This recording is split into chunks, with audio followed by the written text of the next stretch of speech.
रूप पाहता लोचनी सुख झाले ओ सजनी तो हा विठ्ठल बरवा बरवा तो हा माधव बरवा सुख झाले ओ सजनी तो हा विठ्ठल बरवा बरवा तो हा माधव बरवा बहुत सुकृताची जोडी म्हण विठ्ठली आवडी बहुत सुकृताची जोडी म्हणून विठ्ठली आवडी बहुत सुकृताची जोडी म्हण विठ्ठली आवडी तो हा विठ्ठल बरवा बरवा तो हा माधव बरवा सुकृताची जोडी म्हणा विठ्ठल आवडी तो हा विठ्ठल बरवा बरवा तो हा माधव बरवा हे सर्व सुखाचे आगर सर्व सुखाचे आगर सर्व सुखाचे आगर सर्व सुखाचे आगर बाप रखुमा देवी भर बाप रखुमा देवी भर बाप रखुमा देवी भर तो हा विठ्ठल बरवा तो हा माधव बरवा बाप रखुमा देवी वर बाप रखुमा देवी वर हे बाप रखुमा देवी वर तो हा विठ्ठल बरवा तो माधव बरवा तो हा माधव बरवा तो हा माधव बरवा बरवा तो हा विठ्ठल बरवा तो हा विठ्ठल बरवा जय जय राम कृष्ण जय जय राम कृष्ण जय जय राम कृष्ण जय जय राम कृष्ण जय जय राम कृष्ण जय जय राम कृष्ण जय जय राम कृष्ण हरे जय राम कृष्ण जय जय राम कृष्ण हरे जय जय राम कृष्ण हरि जय जय राम कृष्ण हरि जय जय राम कृष्ण हरि जय जय राम जय जय राम कृष्ण हरे जय जय राम कृष्ण हरे जय जय राम कृष्ण हरी जय जय राम जय जय राम हरी जय जय राम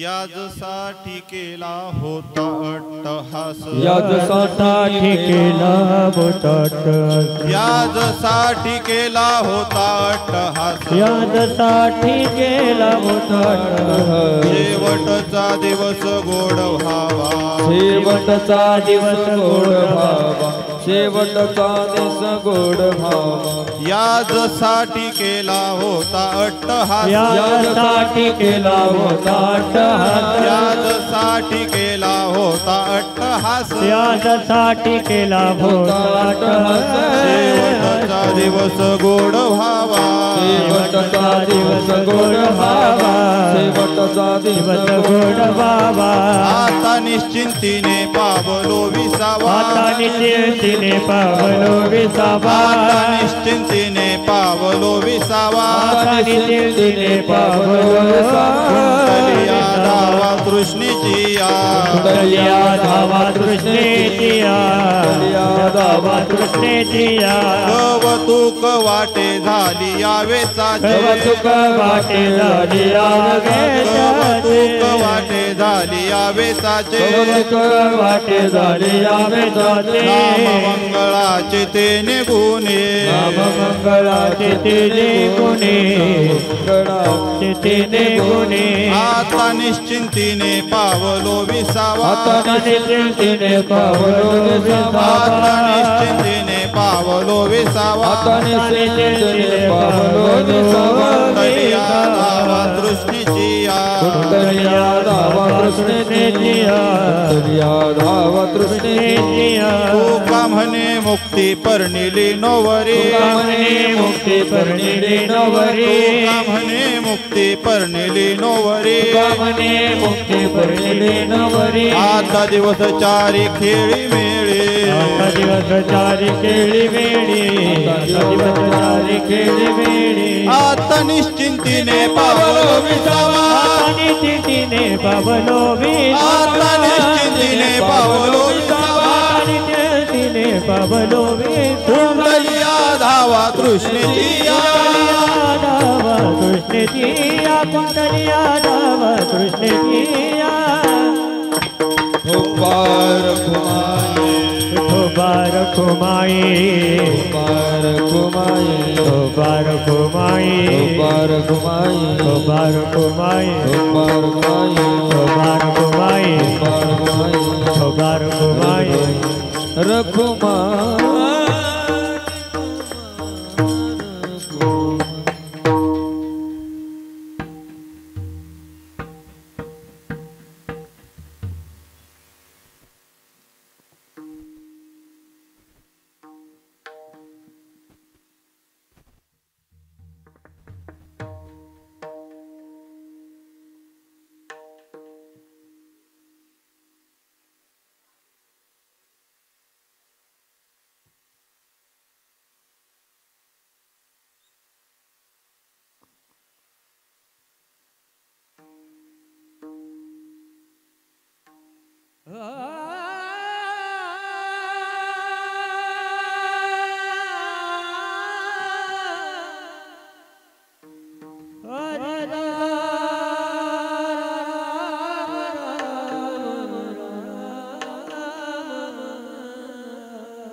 यजसाठी केला यजसाठी केला होता अट्टहास यजसाठी केला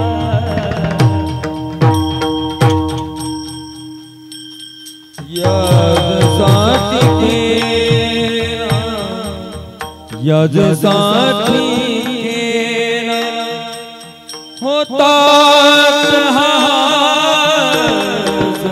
यजसाठी केला यजसाठी केला यजसाठी केला होता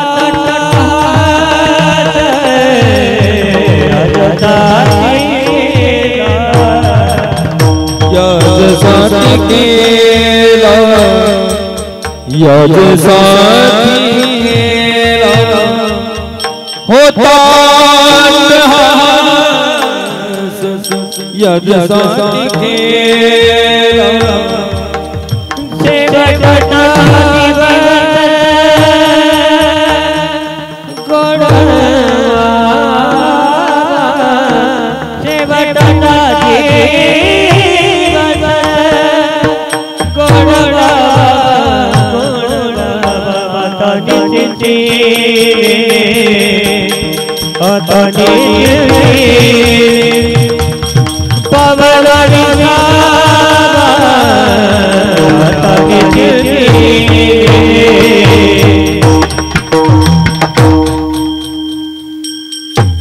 सेवकता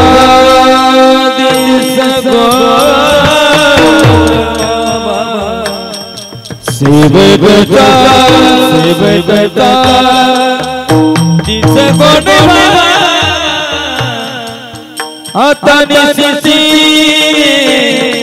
आता निश्चिती बाबरो सा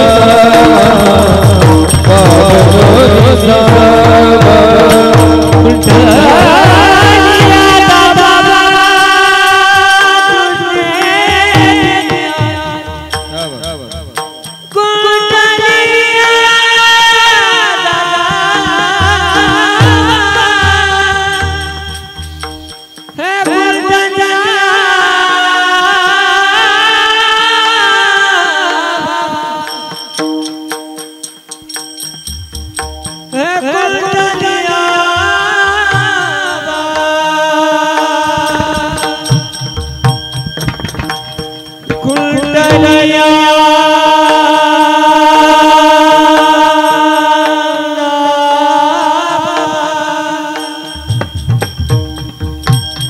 कुंडलिया कुंडलिया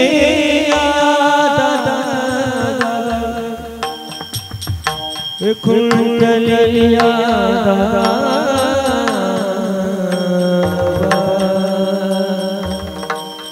कुंडलिया कुंडलिया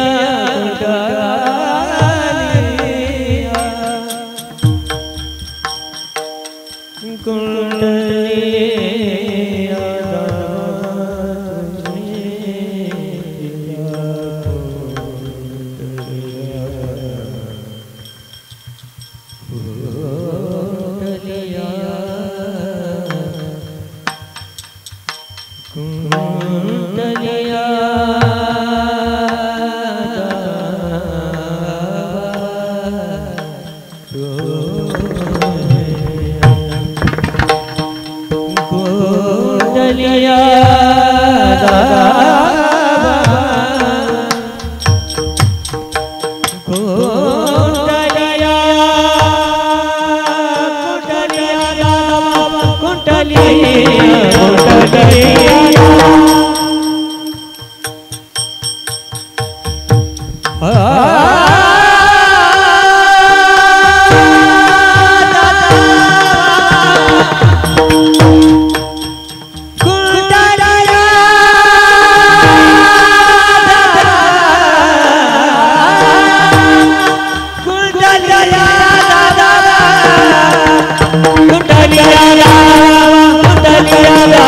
सिद्धि आतनि सिद्धि पावन विचारा आतनि सिद्धि आतनि सिद्धि आतनि सिद्धि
कुंडली कवरधारी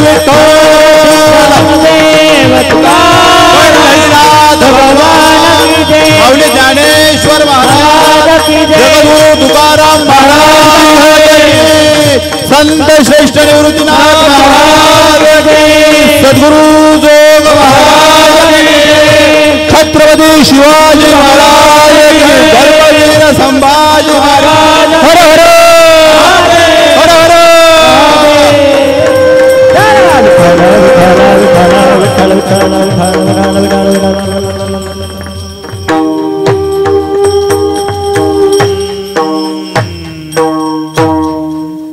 याजसाठी केला होता अट्टहास याजसाठी केला होता अट्टहास शेवटचा दिवस गोड व्हावा आता निश्चिंतीने पावलो विसावा खुंटलिया धावा तृष्णेची या कवतूक वाटे झाली या वेचाचे नाम मंगळाचे तेने गुणी आता निश्चिंतीने पावलो विसावा खुंटलिया धावा तृष्णेची या तुका म्हणे मुक्ती पर्णिली नोवरी आता दिवस चारी खेळी मेळी आता निश्चिंतीने पावलो विसावा खुंटलिया धावा तृष्णेची या विठ्ठल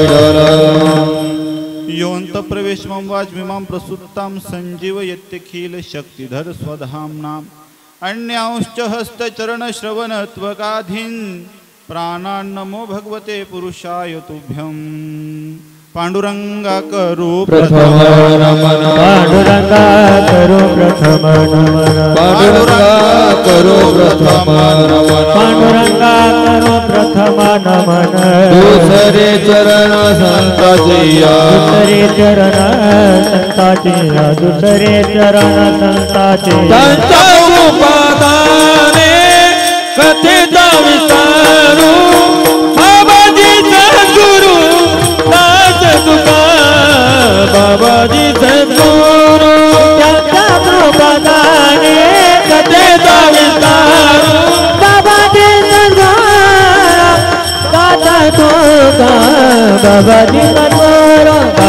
बाबाजी करू प्रथम नमन दुसरे चरण संताचिया दुसरे चरण संताचिया संताचिया संताचिया अलंगापुरी रम्य सिंहास्य नस्तं पदांभोज्य तेजस्फुरदिक्प्रदेशं विधीन्द्रादिदेवे सदा स्तूयमानं समाधिस्थमूर्तिं भजे ज्ञानदेवम् यदक्षरमणाख्येयम् आनन्दमज केवलं श्रीमन्निवृत्तिनाथेति ख्यातं दैवतमाश्रये धन्य धन्य निवृत्ति देवा धन्य धन्य निवृत्ति देवा काय महिमा वर्णावा काय महिमा वर्णावा काय महिमा वर्णवा काय महिमा वर्णवा काय महिमा वर्णव काय महिमा वर्णव धन्य धन्य निवृत्ती देवा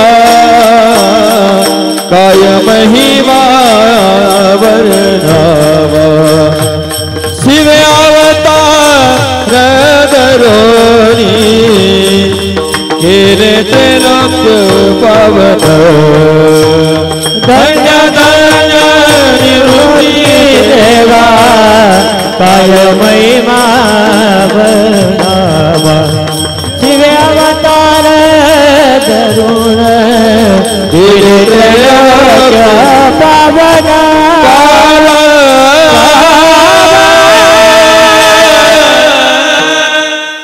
जयांची केली स्मरण होय सकल विद्यांचे अधिकरण तेच बंधू श्री चरण श्री गुरूंचे ते नमस्कारून आता संपाद्य ज्ञानं च विधाय भक्तिं विलोकितो येन समाधिराजः वैराग्यवन्तं सुविचारयुक्तं नमामि जोगं शिरसा गुरुन्तं सेवेलागी सेवक झालो सेवेलागे सेवक झालो सेवेलागी सेवक झालो सेवेलागे सेवक झालो तुमच्या लागलो निज चरणा तुमच्या लागलो निज चरणा तुमच्या लागलो निज चरणा तुमच्या लागलो निज चरणा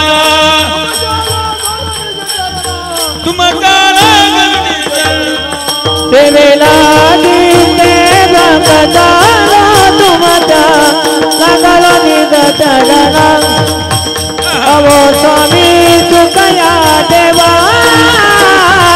यावरी नकला सेवेलागी सेवक झालो तुमच्या लागलो निज चरणा अवो स्वामी तुकया देव यावरी न करावा वेलू अभेरू अभेरू विठ्ठल चल विठ्ठल विठ्ठल विठ्ठल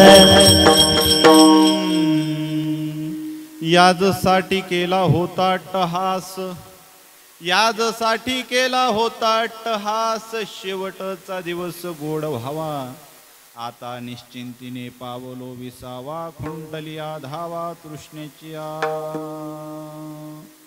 अनंत कृपा विभूषित भगवत पूज्यपाद संत हृदय सम्राट वारकरी संप्रदायाच्या कलशस्थानी विराजमान असणारे श्रीमंत साधू जगद्गुरु तुकोबरा यांचा 4 चरणाचा उत्कृष्ट प्रकारचा अभंग मनुष्याने परमार्थिक जीवनाकडे वाटचाल करत असताना प्रापंचिक जीवनामध्ये किती कष्ट सोसले असतात, किती अट्टहास केला असतो.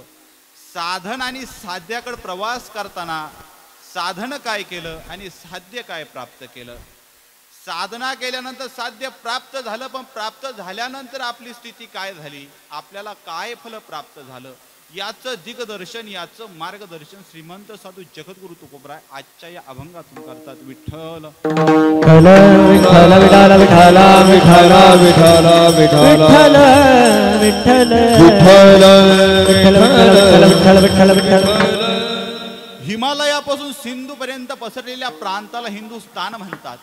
या हिंदुस्थानाच्या हृदयस्थ असलेल्या भूभागाला माझा महाराष्ट्र म्हणतात. या भारत सारस्वतामध्ये परमार्थिकतेचा बालेकिल्ला म्हणजे हा आपला नाशिक जिल्हा. कारण की अमृताचे थेंब ज्या मातीमध्ये पडले, प्रभू श्री रामचंद्रांचे पदस्पर्श ज्या मातीमध्ये उमटले, असा हा नाशिक जिल्हा. वारकरी संप्रदायाचे अध्वर्य अधिष्ठान, निवृत्तीनाथ दादांचं समाधी स्थान असलेला हा नाशिक जिल्हा. आदिमाया आदिशक्ती भगवती सप्तशृंगी मातेचं निवासस्थान असलेला हा नाशिक जिल्हा. आणि या नाशिक जिल्ह्यातील हर उन्नर असलेला आपला सिन्नर तालुका आणि या सिन्नरच्या कुशीमध्येच वसलेला आपलं मुसळगाव. आणि या ठिकाणी आपण आज सर्वजण नैमित्तिक कीर्तनाच्या निमित्ताने आपण सर्वजण या ठिकाणी उपस्थित झालेलो आहे.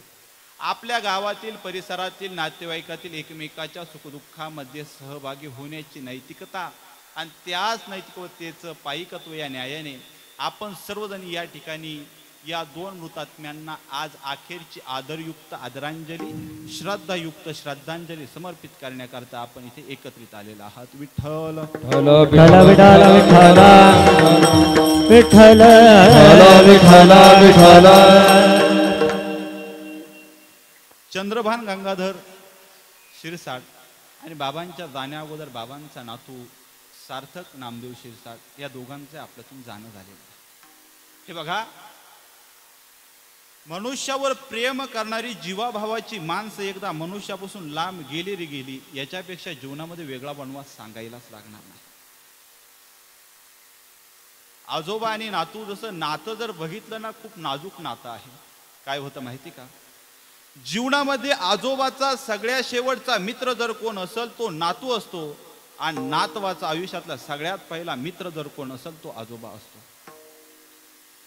याच्या पलीकडे या नात्यामध्ये जे प्रेम आहे ना, मित्रत्वाचं नातं असतं. मित्र म्हणायचं तरी कोणाला हो? जी गोष्ट मनुष्य आपल्या आईला सांगत नाही, जी गोष्ट मनुष्य आपल्या बापाला सांगत नाही, जी गोष्ट आपल्या बायकोला सांगत नाही, ती गोष्ट तो आपल्या मित्राला सांगत असतो. कारण की त्याला मैत्री येच चित्तकाळा म्हणतात, त्याला जाणीव असते त्या गोष्टीची. आज अभंग फार साधा सरळ आहे. तुकोबराय आजच्या अभंगामध्ये साधना सांगतात आणि साध्य सांगतात. तुकोबराय म्हणले की याजसाठी केला होता अट्टहास, आम्ही अट्टहास केला. तुकोबराय कशा करता केला? शेवटचा दिवस गोड व्हावा, आयुष्याचा शेवट गोड होण्याकरता आम्ही अट्टहास केला. हे बघा, जीवनाचं अंतिम सत्य जर काय असेल तर मृत्यू आहे. मृत्यूच्या ठिकाणी कुठल्याही प्रकारचा भेद नाही. मृत्यू म्हणत नाही हा श्रीमंत आहे, मृत्यू म्हणत नाही हा गरीब आहे, मृत्यू म्हणत नाही हा आज या देशाच्या राजगाती विराजमान आहे, मृत्यू म्हणत नाही याच्याकडे कोणतंच पद नाही. सत्ता संपदा राहील ठाईच्या ठाई. त्या मृत्यूच्या समय एक गोड वाक्य मला आठवतं, ये मौत तेरा इरादा नेक है, ये मौत तेरा इरादा नेक है, अरे मरने के बाद गरीब और अमीर का बिस्तर एक है. सांगताच येणार नाही कोणत्या वेळेला, कोणत्या काळाला, कोणत्या स्थळाला आपल्याला जावं लागेल. म्हणून मनुष्यानं आयुष्य जगत असताना इतकं गोड जगावं, इतकं गोड जगावं की देवानं दिलेलं हे आयुष्य आपलं कोणाच्या तरी उपयोगी आलं पाहिजे, त्याचं काहीतरी सार्थकत्व झालं पाहिजे. कोण जाने कब मौत का पैगाम आ जाए, कौन जाने कब मौत का पैगाम आ जाए, मेरी जिंदगी की आखिरी शाम हो जाए, इसलिए मैं तलाश करता ओ हर पल, मेरी जिंदगी भी काश किसी के काम आ जाए. Vitthal hello hello hello Vitthal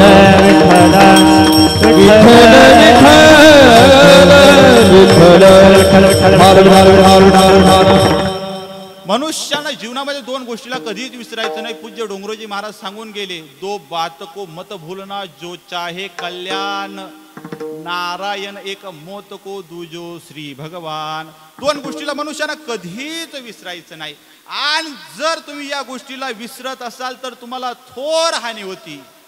विसरणे तया थोर झाली आणि विसरली तया थोर झाली आणि विसरली दया परदाली आले, विसरली दया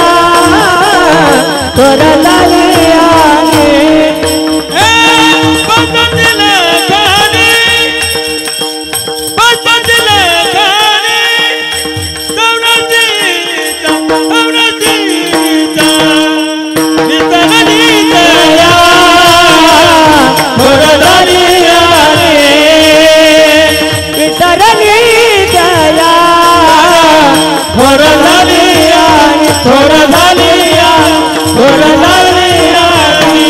मनुष्य या दोन गोष्टींना जर विसरून गेला का त्याच्या जीवनामध्ये हानीशिवाय काहीच प्राप्त होत नाही. थोर अशा स्वरूपाची हानी त्याच्या पदरामध्ये प्राप्त होत असते. म्हणून मृत्यूला कधीच विसरायचं नसतं. मृत्यूचं मनुष्यानं सदैव चिंतन करावं. कारण की इंद्रियार्थेषु वैराग्य मन अहंकार एवच जन्म मृत्यू जरा व्याधी दुःख दोषानुदर्शनम. गीतोक्ती प्रतिपादन करते, मनुष्यानं जर मृत्यू जर डोळ्याच्या समोर जर ठेवला तर तो मनुष्य चाकुरीत चालत असतो. काय झालं माहिती का, परीक्षिती राजाला कळलं 7 दिवसाच्या आत माझा मृत्यू होणार आहे. परीक्षिती राजाला आपला मृत्यू डोळ्यासमोर दिसला. 7 दिवसा मुक्ती झाली त्याची. श्रवणे परीक्षिती तरला भूपती. त्या परीक्षिती राजाने आपली सुटका करून घेतली. मग त्या परीक्षिती राजाच्याच कुळामध्ये एक जन्मेजय नावाचा राजा जन्मास आला. आणि त्या जन्मेजयाने आपल्या गुरुवाऱ्यांना वैशंपाय मुनींना विचारलं, महाराज माझ्या वाडवडिलांना मृत्यू कळाला, म्हणून त्यांनी आपली सुटका करून घेतली असे काही चिन्ह असावे, असे काही लक्षण असावे की त्याने मला सुद्धा माझा मृत्यू मरण्याच्या अगोदर कळावा. कळतात. सृष्टीमध्ये काही रचना आहे, सृष्टीमध्ये काही अनाकलनीय घटना घडतात. त्या अनाकलनीय घटना आपल्याला मृत्यूचा संकेत देतात. त्या अगोदर कोणत्या मृत्यूचा संकेत देतात? मृत्यूचे काही प्रकार आहे. एक काल मृत्यू, दुसरा अकाल मृत्यू, तिसरा महाकाल मृत्यू, चौथा स्वेच्छ मृत्यू, पाचवा परेच्छ मृत्यू, सहावा तीर्थ मृत्यू, सातवा ऊर्ध्वगतीचं मर आणि आठवं अधोगतीचं मर. असे मृत्यूचे हे 8 प्रकार पडतात. याच्यामध्ये काल मृत्यू जो आहे ना, त्या काल मृत्यूचे चिन्ह आपल्याला त्या लक्षणांद्वारे कळतात. जन्मेजयाला वैशंपाय मुनी सांगतात, हे जन्मेजया, रात्रीची वेळ आहे आणि उत्तर दिशेला एक तारा असतो. त्या ताऱ्याचं नाव म्हणजे ध्रुव तारा. हे बघ, यदा कदाचित तुम्ही दोघं जण घराच्या बाहेर आलेला आहात, आभाळ स्वच्छ आहे, निरभ्र आहे आणि तो उत्तरेला असणारा ध्रुव तारा चमकतोय आणि तो तुला दिसतोय, समजून जायचं अलबेल आहे. पण यदा कधी तुझ्या शेजारच्याला तो ध्रुव तारा जर दिसतच जर नसल तर समजून जायचं 9 महिन्याच्या आत आपला मृत्यू होणार आहे. दुसरी गोष्ट, सूर्योदय झालेला आहे, आभाळ स्वच्छ आहे आणि तुम्ही पूर्वेकडे तोंड करून वाटचाल करत आहात, तुम्ही चालत आहात. काय होतं माहिती का? तुम्ही पूर्वेकडे तोंड करून उभे असताना तुमची जी छाया आहे ती ऑपोजिट म्हणजे विरुद्ध दिशेला पश्चिमेला पडायला पाहिजे. पण ती पश्चिमेला न पडता दक्षिणेला जर पडत असेल तर समजून जायचं 6 महिन्याच्या आत आपला मृत्यू होणार आहे. तिसरी गोष्ट सांगितली, हे बघ, गावातल्या एखाद्या गंगेच्या पात्रामध्ये तू गेलेला आहे, गुडघाभर गोट्यावर पाण्यामध्ये गेलेला आहात. पाण्यामध्ये गेल्यानंतर त्या पाण्यामध्ये आपल्याला आपलं काय दिसतं? प्रतिबिंब दिसतं. ते प्रतिबिंब दिसत असताना त्याच्यामध्ये तुला हात दिसतात, पाय दिसतात, पण इथून वर जे तुझं धड आहे ते जर तुला धड दिसत नसेल तर समजून जायचं तू 4 महिने सुद्धा आता जगत नसतो. आणि काय झालं माहिती का? एकदा दशरथ राजा स्नान करून आरशाच्या समोर आले, मुकुट डोक्यामध्ये घालणार, त्यांचं लक्ष आपल्या पांढऱ्या केसावर गेलं. फक्त एक केस पांढरा दिसला आणि दशरथ राजाला आठवलं, मृत्यूची या भेटी जवळी आली. दशरथ राजानं ठरवलं, आता हा राज्य कारभार मला नाही, माझ्या मुलाला स्वाधीन करायचा आहे. आमचे सगळे केस डोक्याचे पांढरे झाले, आम्ही हेअर ड्राय करू करू पुन्हा पुन्हा काळे करतो, पण आमचं त्या गोष्टीकडे कधी लक्षच जात नाही. हे बघा, तुमच्या घरातल्या बहुतांश मनुष्याचे डोक्याचे केस पांढरे होतील, दाढीचे केस पांढरे होतील, पण कानाजवळचे केस हे काळे असतात. कुठपर्यंत? जोपर्यंत मृत्यूची आणि तुमची भेट लांब आहे तोपर्यंत. यदा कदाचित तुमची मृत्यूची भेट जर जवळ आली तर समजून जायचं आपल्या कानाजवळचे केस पांढरे झाले समजायचे. आणि ज्ञानोबरांनी गोड अभंग लिहिलेला आहे. ज्ञानोबरांनी त्या अभंगामध्ये दिग्दर्शन करतात, वर्णन करतात. काय करा? तुमचे हाताचे बोट घ्या, कानामध्ये घाला. कानामध्ये तुम्ही बोट घातले रे घातले, जर तुमचा मृत्यू 9 दिवसाच्या आत जर असल तर तुम्हाला आवाज येत नाही. कानी घालून या बोट नाद जे पहावे, न ऐकता जाणावे 9 दिवस. पुढे सांगितलं ज्ञानोबराय म्हणतात, हे बघा, भोयाच्या गाठी, या भोयाच्या गाठी थोडक्यात आमच्या माता माऊली त्याला ॲब्रो म्हणतात. तुम्ही जर आपल्या डोळ्याची नजर अशी जर वर सूक्ष्मरित्या जर वर नेली तर आपल्याला आपल्या डोळ्याने आपल्या भोयाच्या गाठी दिसतात. पण यदा कदाचित जर तुम्हाला तुमच्या डोळ्याच्या भोयाच्या गाठी जर दिसत नसल तर समजून जायचं 7 दिवसाच्या आत आपला मृत्यू होणार आहे. तिसरी गोष्ट, ज्ञानोबराय म्हणले, काय करा? तुमचे बोट घ्या, डोळ्यात घाला, म्हणजे डोळ्यावर ठेवा. डोळ्यावर बोट ठेवल्यानंतर तुम्हाला चक्र दिसतं. पण जर तुमचा मृत्यू 5 दिवसाच्या आत जर होणार असेल तर तुम्हाला ते चक्र दिसत नाही. आणि रोज सकाळी उठल्या माणसाने एक गोष्टीचं सूक्ष्मरित्या निरीक्षण करायचं. ज्ञानोबराय म्हटले, काय करा? हे आपलं नाकाचं जे शेंडा आहे का, नासागरीचे अग्र, न दिसता नयनी तोची दिनी बोला राम कृष्ण हरी. जर आपल्याला उठल्या जर आपल्या नाकाचा शेंडा जर दिसत नसल तर समजून जायचं आपल्या आयुष्याचा हाच शेवट आहे. आज आयुष्याचा शेवट आपल्याला गोड करायचा आहे का हो महाराज? आयुष्याचा शेवट गोड करायचं म्हणजे नेमकी काय करायचं? आम्ही गेल्यानंतर आमच्या परिवारातील आमच्या नातेवाईकांनी जर यदा कदाचित गावामध्ये लाडू गुलाबजाम बुंदीच्या पंक्ती उठवल्या म्हणजे आमच्या आयुष्याचा शेवट गोड झाला का? दुसरा प्रश्न, यदा कदाचित आम्ही मेल्यानंतर आमच्या घरच्यांनी स्मशानभूमीमध्ये चंदनाचे लाकडं आणले आणि चंदनाच्या लाकडामध्ये आम्हाला जाळलं, आमच्या आयुष्याचा शेवट गोड झाला का? अरे मेल्यानंतर ज्यांचे मोठमोठाले दावे होतात कदाचित त्यांना जिवंतपणी लोक भाकरी सुद्धा घालत नाही. समाजाची भयानक परिस्थिती चालली. जिंदा बाप को कोई रोटी न देवे मरे बात बचतयो, जिंदे बाप को रोटी न देवे मरे बात बचतयो. हे मुठभर चावल कौवा खावे, मुठभर चावल कौवा खा, बाप कौवा बन्यो. आनाडी दुनिया भजन बिना कैसी सहियो, अडानी दुनिया भजन बिना कैसे सहियो, भजन बिना.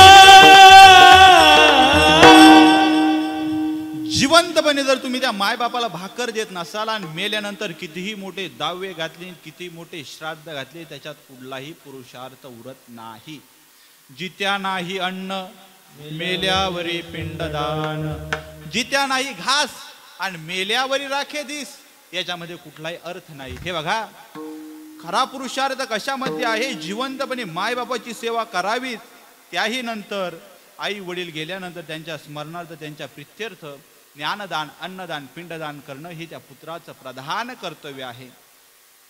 नाथ महाराजांनी त्यांच्या वाङ्मयामध्ये वर्णन करून ठेवलेलं आहे. पुरुषासी पर्वकाळ जन्मात जोडे एक वेळ, मात पित्याचा अंतकाळ धर्माची वेळ अति पवित्र.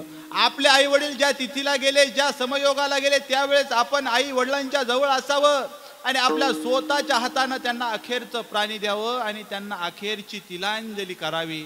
याच्यासारखं पुरुषाच्या जीवनामध्ये पवित्र आणि पर्वकाळ दुसरा सांगताच येणार नाही. जी तुम्हाला मी काल मृत्यूचे लक्षणं सांगितले. दुसरा मृत्यू मी तुमच्या डोळ्यासमोर ठेवलेला आहे, अकाल मृत्यू. अकाल मृत्यू म्हणायचं कशाला? अचानक अवेळी अकाली जो मृत्यू येतो त्याला अकाल मृत्यू म्हणायचंय.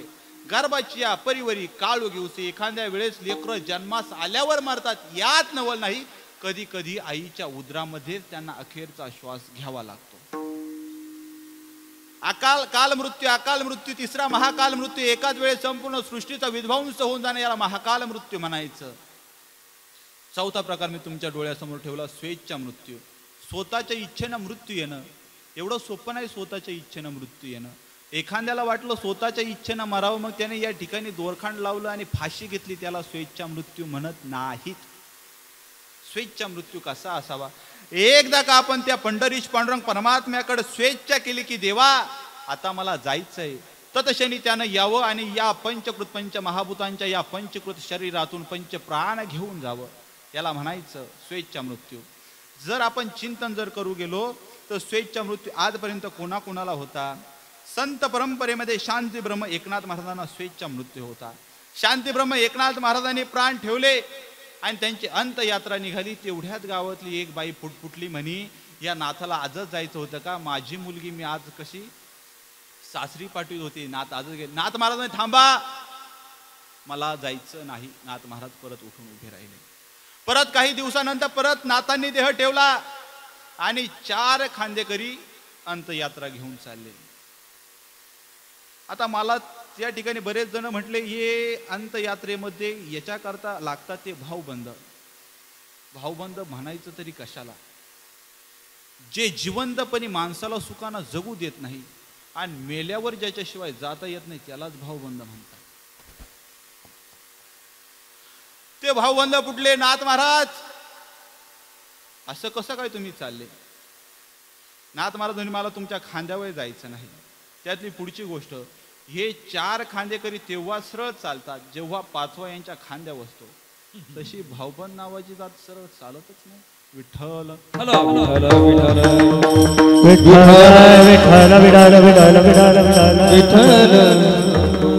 नंतर मी मृत्यूचा प्रकार तुमच्या डोळ्यासमोर ठेवलेला आहे, परेच्छा मृत्यू. दुसऱ्याच्या इच्छेनं आपला घातपात होणं, याला म्हणायचं परेच्छा मृत्यू. 6वा प्रकार मी तुमच्या डोळ्यासमोर ठेवलेला आहे तीर्थमृत्यू. तीर्थमृत्यू म्हणजे तीर्थक्षेत्राच्या ठिकाणी गेल्यानंतर मृत्यू येणं, याला तीर्थमृत्यू म्हणायचं. लोक म्हणतात काशीला गेल्यावर मोक्ष मिळतो. नाही, विश्वल ज्ञानोबराय म्हणले मोक्ष देऊनी उदार काशी हो यकीर परी वेचावे लागे शरीर तिये गावे. काशीमध्ये मरावं लागतं, त्यावेळेस तो तीर्थमृत्यू ठरत असतो. परत मी तुमच्या डोळ्यासमोर ऊर्ध्वगतीचं मरण ठेवलेलं आहे. हे बघा, आपल्या शरीराला किती 9 छिद्र आहे, 9 द्वाराच्या चौककी. आपल्या शरीरामध्ये काय होतं माहिती का? 9 द्वार आहेत. तुम्हाला मोजायचं असेल तुम्ही मोजा. 2 डोळे, 2 नाकपुड्या, 2 कान, मुखारविंद आणि मलमूत्राचा तुम्ही त्याग करतात. असे किती 9 द्वार आहे. आपल्या कटी प्रदेशाच्या म्हणजे कमरेच्या खालच्या द्वारातून आपला मृत्यू होणं, याला अधोगतीचं मरण म्हणायचं. पापी मनुष्याचा प्राण हा खालच्या भागातून जात असतो. पण जो पुण्यवान मृतात्मा आहे, त्या पुण्यवान मृतात्म्याचं जर आपण चिंतन करत झालं, हे बघा, ज्याचा मृत्यू नाकाद्वारे होतो त्याचा नाकाचा शेंडा कळतो. लोक म्हणते बघा त्याचा नाकाचा शेंडा कळलाय. ज्याचा मृत्यू कानातून होतो, श्रोत्र इंद्रियातून होतो, त्याचे कानाचे चाफे पडतात. ज्याचा मृत्यू नेत्र इंद्रियाद्वारे होतो त्याचे डोळे विस्फडतात. ज्याचा मृत्यू मुखारविंदातून होतो त्याची जीभ बाहेर येते. अशा प्रकारे ज्याचं कटी प्रदेशाच्या वरच्या भागातून प्राण ज्योत बाहेर निघते, त्याला आपण कोणता मृत्यू म्हणायचं? त्याला ऊर्ध्वगतीचं मरण म्हणायचं. विश्वमौली ज्ञानोबरायांनी ज्ञानेश्वरीच्या 8व्या अध्यायामध्ये भाष्य करताना विश्वमौली ज्ञानोबराय म्हणले, मनुष्याचा मृत्यू होत असताना त्या वेळेचा काळ आणि वेळ कसा असावा. ज्ञानोबराय म्हणले, आत अग्नी ज्योतीचा प्रकाशो, बाहेर शुक्ल पक्ष आणि दिवसू, बाहेर सामा माझी मासू उत्तर आयनू. मनुष्याचा मृत्यू होत असताना त्याचा मृत्यू दिवसा व्हावा. दुसरी गोष्ट, मनुष्य मरत असताना शुक्ल पक्ष असावा. तिसरी गोष्ट, मनुष्य मरत असताना आतमधली जठराग्नी प्रज्वलित असावा. आणि चौथी गोष्ट, मनुष्य मरत असताना 6 मासापैकी उत्तरायण असावं. ऐसिया समयोगाची जे देहची ठेवती ते ब्रह्मची होती, ते ब्रह्मपदाला प्राप्त होतात. या प्रकारे मनुष्याच्या डोळ्यासमोर मृत्यू असला पाहिजे. मग या मृत्यूचं चिंतन करून आपण काय केलं पाहिजे आयुष्यामध्ये? याकरता अट्टहास केला पाहिजे, याकरता साधना केली पाहिजे. साधन आपलं जे आहे आणि साध्य काय आहे याचं दिग्दर्शन तुकोबराय आजच्या अभंगात. यासाठी केला होता यासाठी केला होता साठी केला होता यासाठी केला होता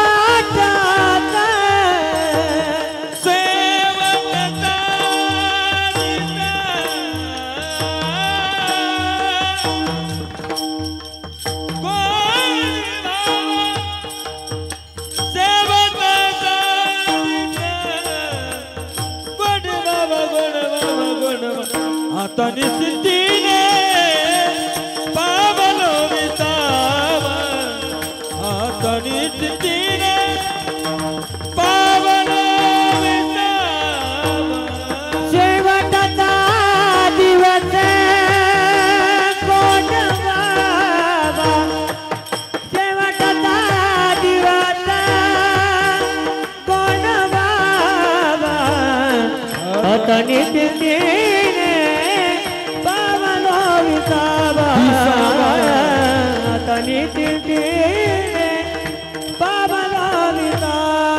हो यदसाठी केला होता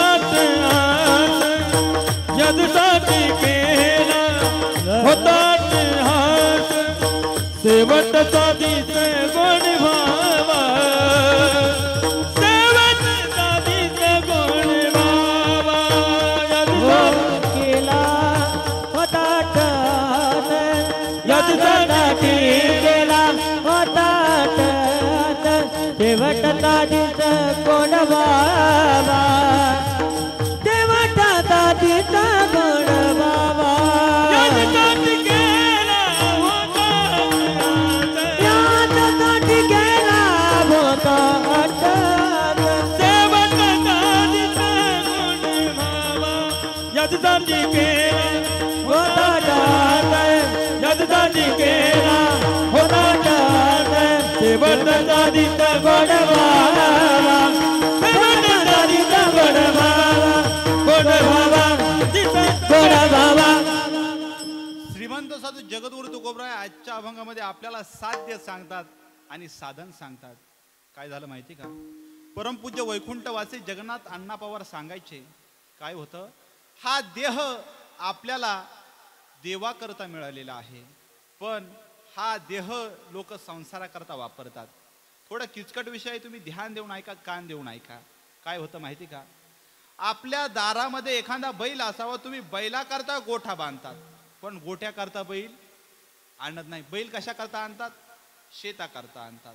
तद्वत हा देह देवा करता आहे आणि प्रपंच हा देहा करता आहे. देह देवा करता आहे आणि प्रपंच हा देहा करता आहे, पण लोक देह देवा करता न वापरता देह हा प्रपंचा करता. औटात का मानवते अल्लाने तुझे दिया ओठ हाथ का मानव दे अल्लाह ने तुझे दिया खाया पिया सुखत सोया ना जमाना खोया खाया पिया सुख से सोया ना जमाना खोया. तू बज मन नारायण तू बज मन नारायण तू बज मन नारायण तू बज मन नारायण.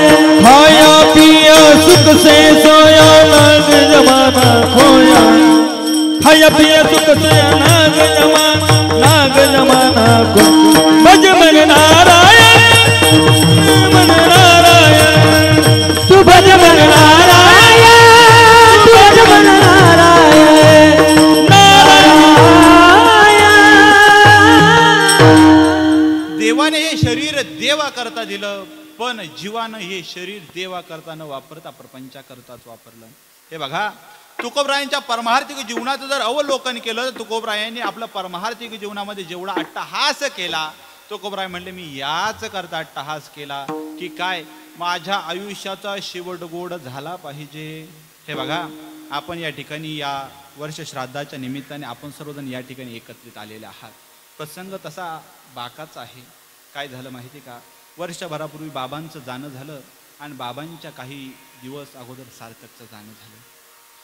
जीवनामध्ये बापाचं लेकीवर किती प्रेम असतं याचं दिग्दर्शन तुकोबरायांच्या चरित्रातून मी तुम्हाला करून देतो.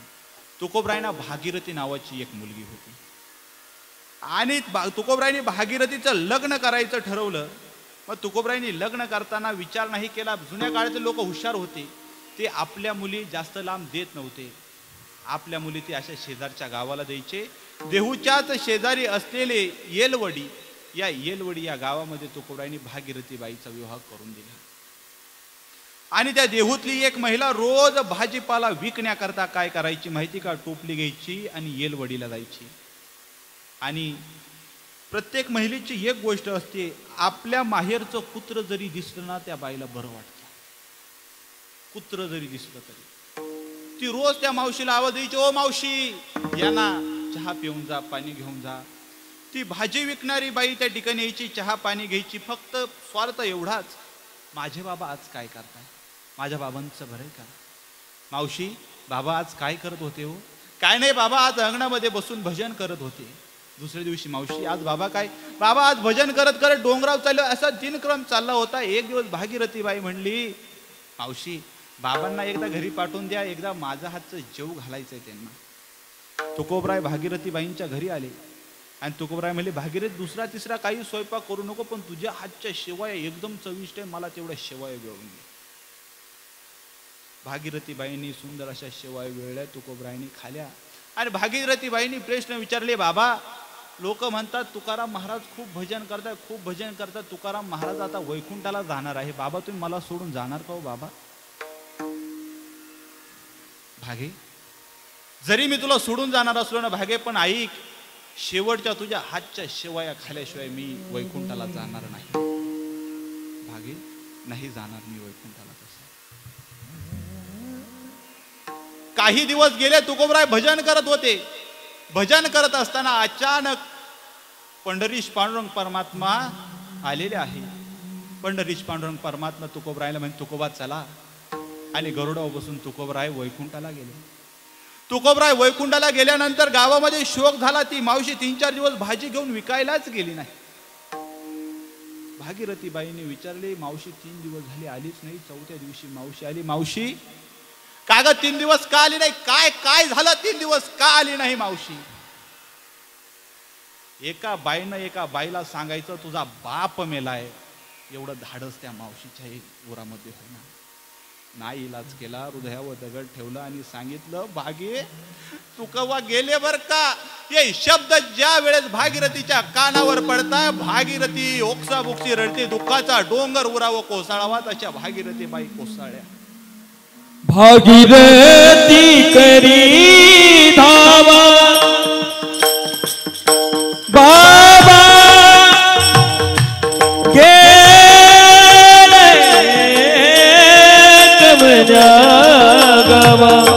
अरे जीवनामध्ये बाप काय असतो हे कळण्याकरता आयुष्यातला बापच जावा लागतो. बाप गेल्याशिवाय बापाची किंमत कळत नाही.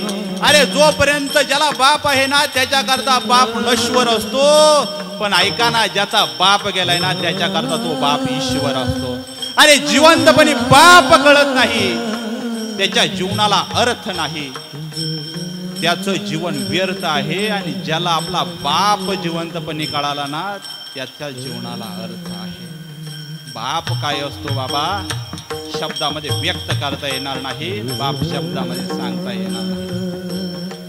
आजच्या कलियुगाची परिस्थिती जर आपण बघितली, ऐका, बऱ्याच मुलांनी आपल्या बापाविषयी सवत सुद्धा बाळगलेला आहे. पण ऐका, ज्याला ज्याला बापाचं जगणं कळालं, ज्याला ज्याला बापाचं वागणं कळालं, त्याच्याकरता तो बाप पांडुरंगासारखा उभा आहे. पांडुरंगासारखा उभा आहे.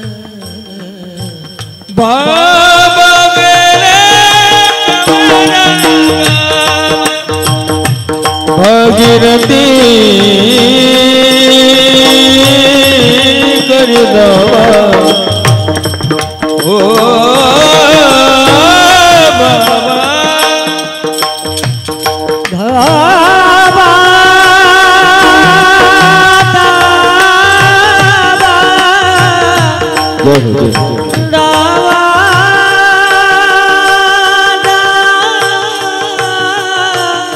बाप म्हणजे काय? बाप म्हणजे आपल्या पाठीवर शाबासकीची थाप आहे. जीवनामध्ये ज्याची माया अमाप आहे तो म्हणजे आपला बाप आहे. आयुष्यामध्ये जर संकट आलं, त्या संकटातून पार करणारी होडी म्हणजे बाप आहे. आपल्याला यशाच्या शिखरावर नेणारी शिडी म्हणजे बाप आहे. अरे आयुष्यामध्ये तो कितीही कठोर वागत असला, आयुष्यभराची गोडी म्हणजे बाप आहे. अरे जीवनामध्ये ज्याची माया अमाप आहे तो म्हणजे आपला बाप.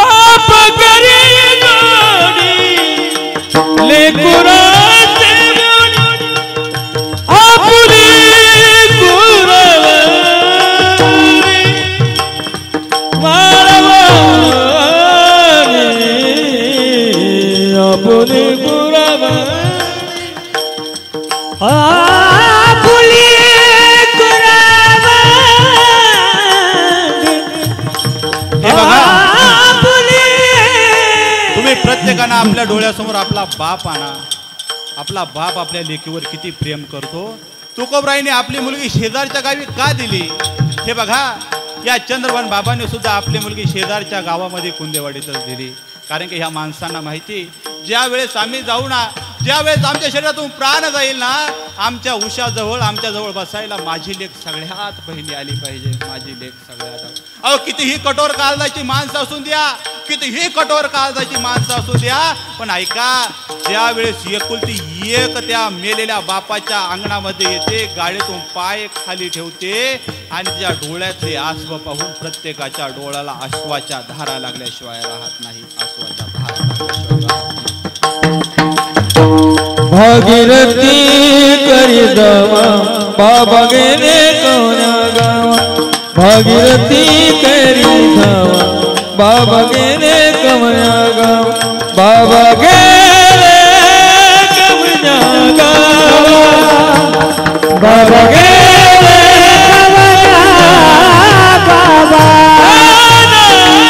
बाबा, ओ बाबा तुम्ही मला शब्द दिला होता बाबा, तुझ्या हातच्या शेवटच्या शेवया खाल्याशिवाय भागीरथी मी जाणार नाही.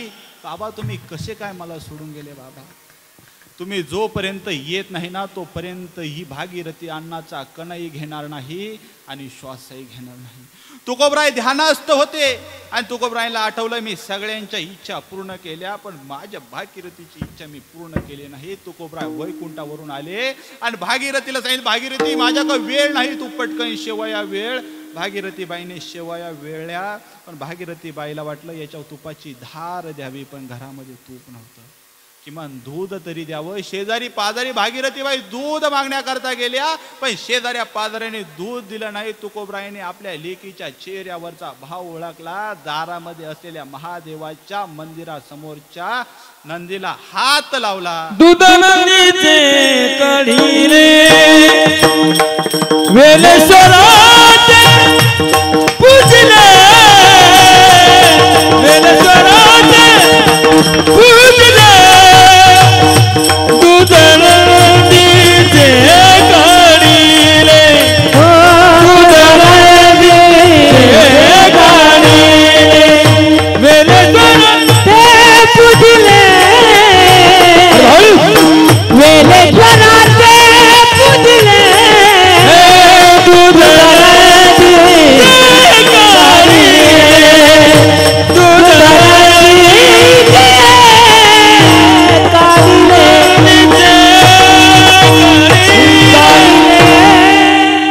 तुकोबरायने त्या दुधाचं पात्र घेतलं. भागीरथी घे हे दूध घे.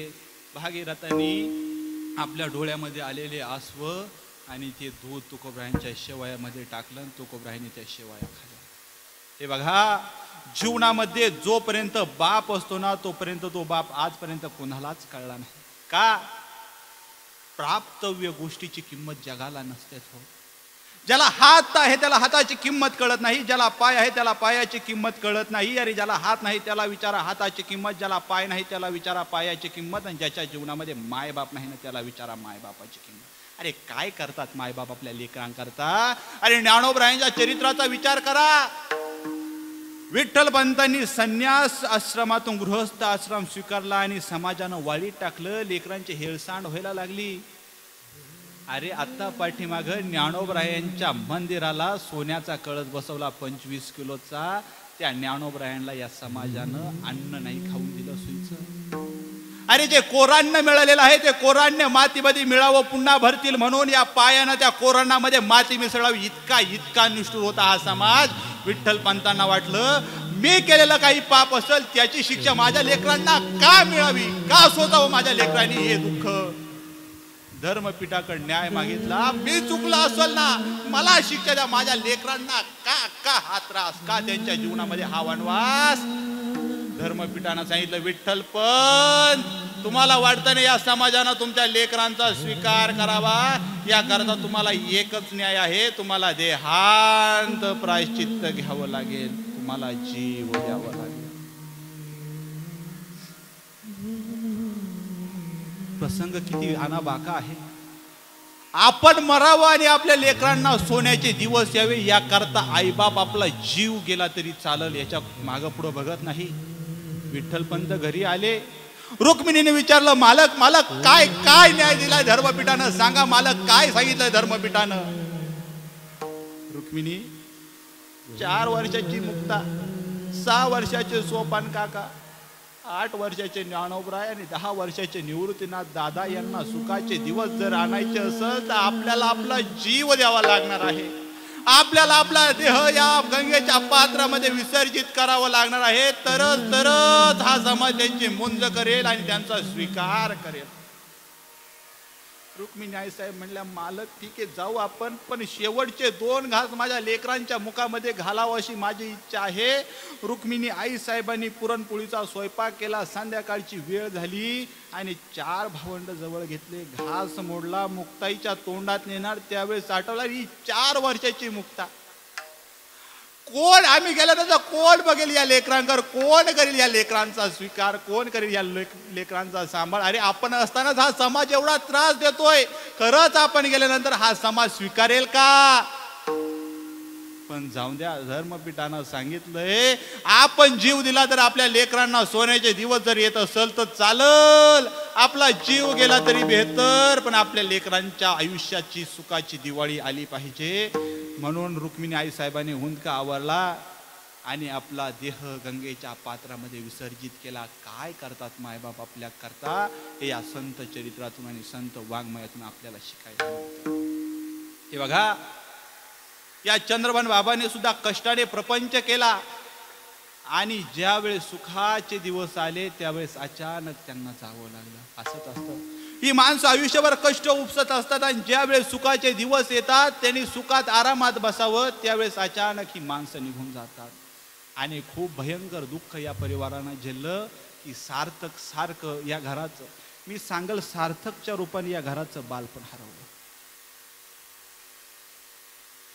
कारण की घरामधलं सगळ्यात लहान लेकरू हे सगळ्यांच्या आवडतीचं असतं. सगळ्यात लहान लेकरं व घरातली माणसं जेवढी प्रेम करतात ना तेवढी कोणावरच करत नाही. आणि सांगू, एखाद्या मायबापाच्या जीवनामधून आपला लहान असा पोटचा गोळा निघून जाणं याच्यासारखं जगाच्या पाठीवर दुसरं दुःख काय असावं. मी जगामध्ये अनेक चुलते बघितले ज्यांनी आपल्या पुतण्याचं वाटूळ व्हावं, पुतण्याच्या जमिनीचा हिस्सा मिळावा म्हणून न्यायालयाच्या पायऱ्या घसल्या, पण जगाच्या पाठीवर मी या घरामध्ये असे चुलते बघितले माझा पुतण्या वाचावा म्हणून दवाखान्याच्या पायऱ्या ह्या चुलत्यांनी घसल्या. अमाप पैसा ओतला त्या लेकरा करता, पण ज्या ठिकाणी सृष्टीचा न्याय चालत नाही, मातु यस्य गोविंद पितु यस्य धनंजय, अरे ज्याचा बाप सर्वश्रेष्ठ धनुर्धारी अर्जुन होता आणि ज्याचा मामा ब्रह्मांडाचा चालक मालक भगवान श्रीकृष्ण होता, त्या अभिमन्यूला सुद्धा वाचवता नाही आलं. त्याचं मरण त्या ठिकाणी होतं म्हणून त्याला जावं लागलं. पण ह्या कुटुंबाने या लेकराला वाचवण्याकरता प्रयत्नाची पराकाष्ठा केली. ज्यावेळेस सार्थकचं जाणं झालं त्याच्यानंतर बाबांना सुद्धा वाटलं माझ्या आयुष्यातला माझा शेवटचा मित्र मला सोडून गेलाय, आता मी का जगावं, मी का राहावं.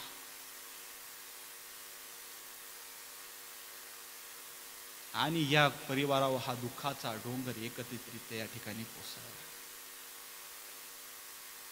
हे बघा, जीवनामध्ये आलेलं दुःख हे शब्दांनी हलकं होत नाही, त्याला आधाराची सहानुभूतीची गरज असते. म्हणून आपण सर्वजण नातेवाईक ह्या परिवाराला आधार देण्याकरता, सहानुभूती देण्याकरता आलेला आहे. त्या ठिकाणी आलेल्या आपल्या प्रत्येकाच्या डोळ्यामध्ये आसू आहे. कारण की सार्थकचं जीवन आणि वागणं इतकं गोड होतं, इतकं गोड होतं की मी हे दोन्ही माणसांना जवळून बघितलेलं होतं. आपले मोठे असलेले 4 भावंड आणि त्या भावंडामध्ये हा लहाना असलेला सार्थक. काय होतं माहिती का, सार्थक मला ज्या गोष्टी सांगायच्या त्या ह्या चौघांमध्ये एकामेकाला माहीत नाही त्या गोष्टी त्याला माहिती असायच्या. कारण की तो लहान होता, लढीवाळ होता, इतकं त्याचं वागणं निराश होतं की प्रत्येकाला वाटायचं याचं असणं या घराचं हसणं होतं आणि त्याचं जाणं म्हणजे ह्या घराचं एक प्रकारचं हसूच गेलेलं आहे. जीवनामध्ये आपण ही माणसं जोपर्यंत असतात ना तोपर्यंत आपण त्यांच्यावर निस्वार्थ प्रेम करावं. पारमार्थिक दृष्ट्या आपण चिंतन करतोय, आपली वेळ होत आलेली आहे. तुकोबराय आपल्याला म्हणले मी याचसाठी अट्टहास केला. काय होतं माहिती का, अभंगाचं जर वर्णन करायचं झालं, चिंतन जर करायचं झालं, काळ असतो. संतप्त जीवनाच्या काळातून संतृप्त जीवनाकडे वाटचाल करणं हे या अभंगाचं दिग्दर्शन आहे. तुकोबराय म्हटले आम्ही याचसाठी अट्टहास केला, म्हणजे संतप्त जीवन होतं, शेवटचा दिवस गोड व्हावा, संतुष्टीकडे गेला. हे सगळं झालं, हा भूतकाळ झाला. अट्टहास पाठीमागं केला, हा भूतकाळ झाला. पण आता काय, अतनी चिंतीने पावलो वितावा, अतनी चिंतीने पावलो वितावा, अतनी चिंतीने अतनी चिंतीने पावलो, अतनी चिंतीने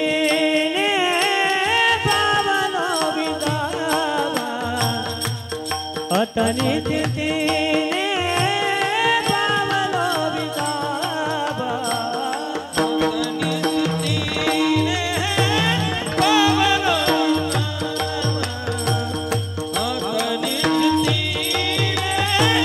पावलो विसावा कुंडलिया दावा दृष्टेती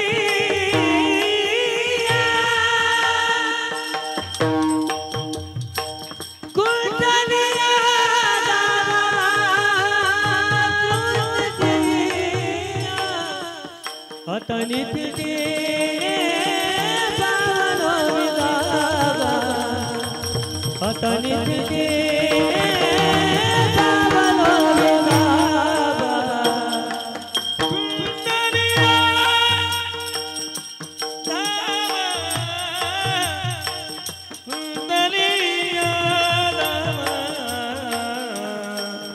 दुसैतिया कुंडलिया कुंडलिया दावा दुसैतिया अतनी तिने पावलो विसावा अतनी तिने पावलो विसावा अतनी तिने पावलो विसावा कुंडलिया दावा दुसैतिया कुंडलिया दावा दुसैतिया अतनी तिने पावलो विसावा कुंडलिया दावा कुंडलिया दावा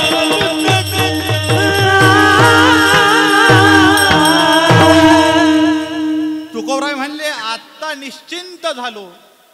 निश्चिंत होण्याकरता मार्ग सांगितलाय. कुंडलिया धावा तृष्णेची या किंवा दृष्टी. दुसरी गोष्ट सांगायची झाली धावा आणि हवा ही एकच गोष्ट आहे. मनुष्याला प्रपंचामध्ये एवढी हवा असते एवढी हवा असते त्यांना पहिला मजला बांधला तरी तो वरती गज काढूनच ठेवतो. कुठपर्यंत? जोपर्यंत शेजाऱ्याचा दुसरा चढत नाही तोपर्यंत याला तिसरा चढवायचाच असतो. माणसं आज जर लौकिकामध्ये आपण प्रपंचामध्ये जर बघितलं माणसं स्वतःच्या दुःखाने दुःखी नाहीत. माणसं दुसऱ्याच्या सुखाने जास्त दुःखी आहेत. वस्तुस्थिती आहे. एक जणाचं पोट दुखायला लागलं. डॉक्टर गेला. डॉक्टर माझं पोट दुखतंय. डॉक्टरने सोनोग्राफी केली. सर्व ट्रीटमेंट केली. म्हणे काय झालं? काय खाल्लं? म्हणे काहीच खाल्लं नाही. मग झालं काय? काय नाही म्हणे शेजाऱ्याची 5 एकरची खरेदी केली तेव्हापासून पोट दुखतंय. हे बघा हाव कशाला म्हणायची? प्राप्त झालं तरी मनुष्य त्याच्यामध्ये सुखच मारत नाही त्याला हाव म्हणायची. आमचे स्वानंद सुखनिवार सद्गुरू जोग महाराजांचा एक सप्ताह चालू होता. जोग महाराज हयात असतानाचा प्रसंग आहे. आपल्याच या कुंदेवाडीचे एक सारडा शेठ होते. त्या सारडा शेठ लाख रुपये घेऊन जोग महाराजांकडे गेले आणि जोग महाराजांना म्हणे महाराज हे लाख रुपये घ्या. पण जोग महाराज म्हटले आता मला ह्या पैशाची गरज नाहीये. आमचा कालच झाला आणि तुम्ही आज लाख रुपये घेऊन आले. त्यावेळेस या बहादराचा स्वाभिमान जागा झाला. हा बहादर म्हटला महाराज आजच्या काळामध्ये तुम्हाला लाख रुपये देणारा कोणी शेठ मिळणार नाही. जोग महाराज कराडले अरे मूर्खा आजच्या काळामध्ये लाख रुपये लात मारणारा बुवा तुला कोणी सापडणार नाही. खुंटलिया हवा किंवा धावा तृष्णेची. काय होतं माहिती का? आमची हाव संपत नाही आमची धाव संपत नाही म्हणून आम्हाला सुखानं झोप लागत नाही. हे बघा तुम्ही महागाचा पेन विकत घेतला तर पेन महागाचा असला म्हणजे हस्ताक्षर सुंदर येईल असं नाही. ते अंगवळणी असावं लागतंय. तुम्ही कोट्यवधी रुपयाचा बंगला विकत घेतला म्हणजे त्या घरामध्ये सुख ऑटोमॅटिक येईल ही गोष्ट नाही. हे बघा ज्या घरामध्ये 2 भावांचा 2 जावांचा सासू सुनांचा बाप लेकाचा खळखळून हसण्याचा आवाज येतो ना त्या घरासारखी श्रीमंती आणि सुख जगाच्या पाठी दुसऱ्या घरात नाहीच. मनुष्याची हाव संपत नाही म्हणून त्याची धाव संपत नाही. ज्या दिवशी मनुष्याची हाव संपन त्या दिवशी त्याची धाव संपल्याशिवाय राहणार नाही. काय होतं आपल्याकडे किती पैसा आहे तरी आपली हावही संपत नाही धावही संपत नाही. पण बघा रस्त्याच्या कडावर जे लोक दगड फोडतात ते लोक फक्त 400-500 रुपयाची मजुरी करतात. संध्याकाळी बाजरी आणतात ती दळतात तिच्या 2-4 भाकरी करतात. त्या भाकरी खातात नवरा बायको 2-4 तांबे पाणी पितात आणि सुखानं झोपतात. विठ्ठल विठ्ठल विठ्ठल विठ्ठल विठ्ठल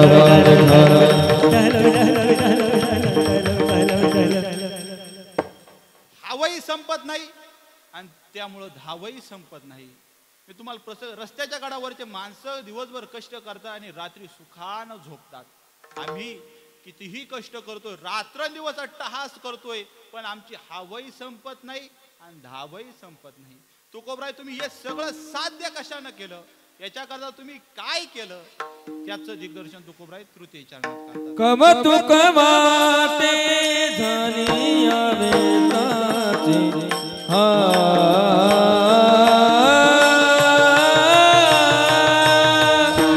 कमतुक माते झाली यावेताची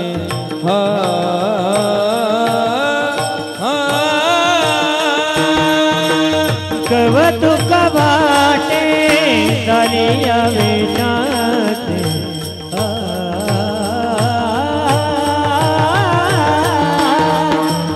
कवतुक वाटे दलिया वेदाते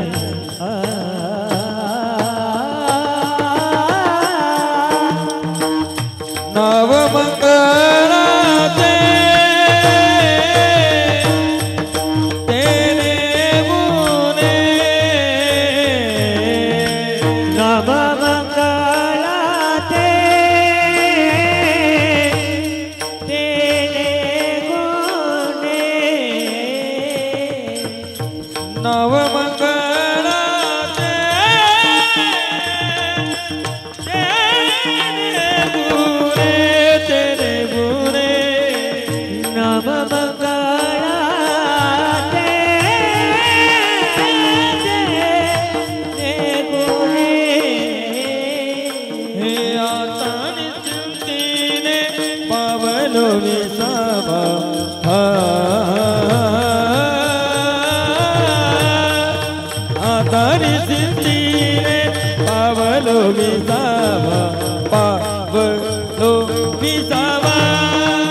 देवाचं मंगल असं नाव घेतलं, त्याने आमची हावही खुंटली आणि धावही खुंटली आणि आमच्या आयुष्याचा शेवट गोड केला.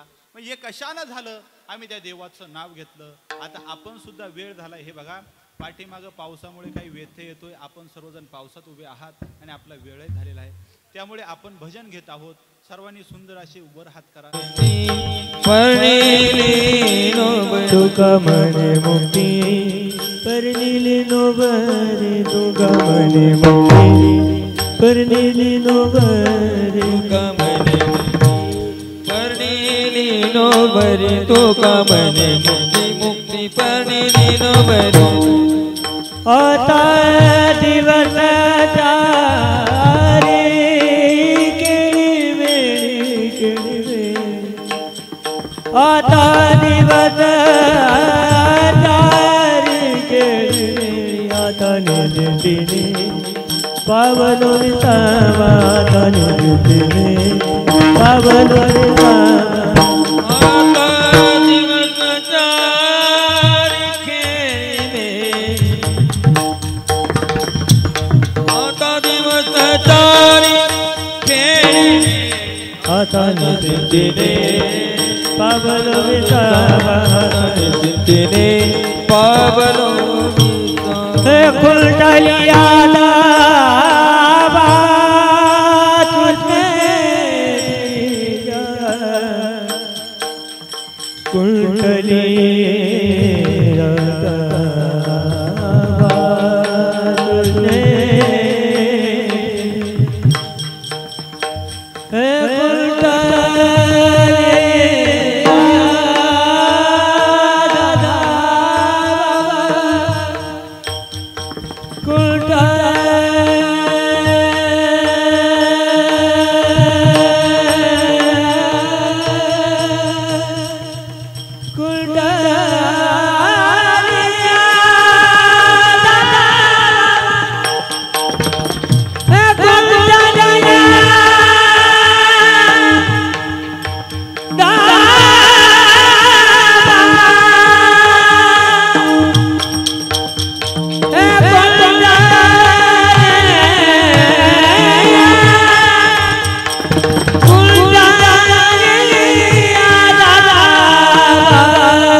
हाताने सिंधीने पावलो विसावा हाताने सिंधीने पावलो गीता पावलो पावलो ज्ञानेश्वर माऊली नागराज माऊली माऊली नागराज माऊली विठ्ठल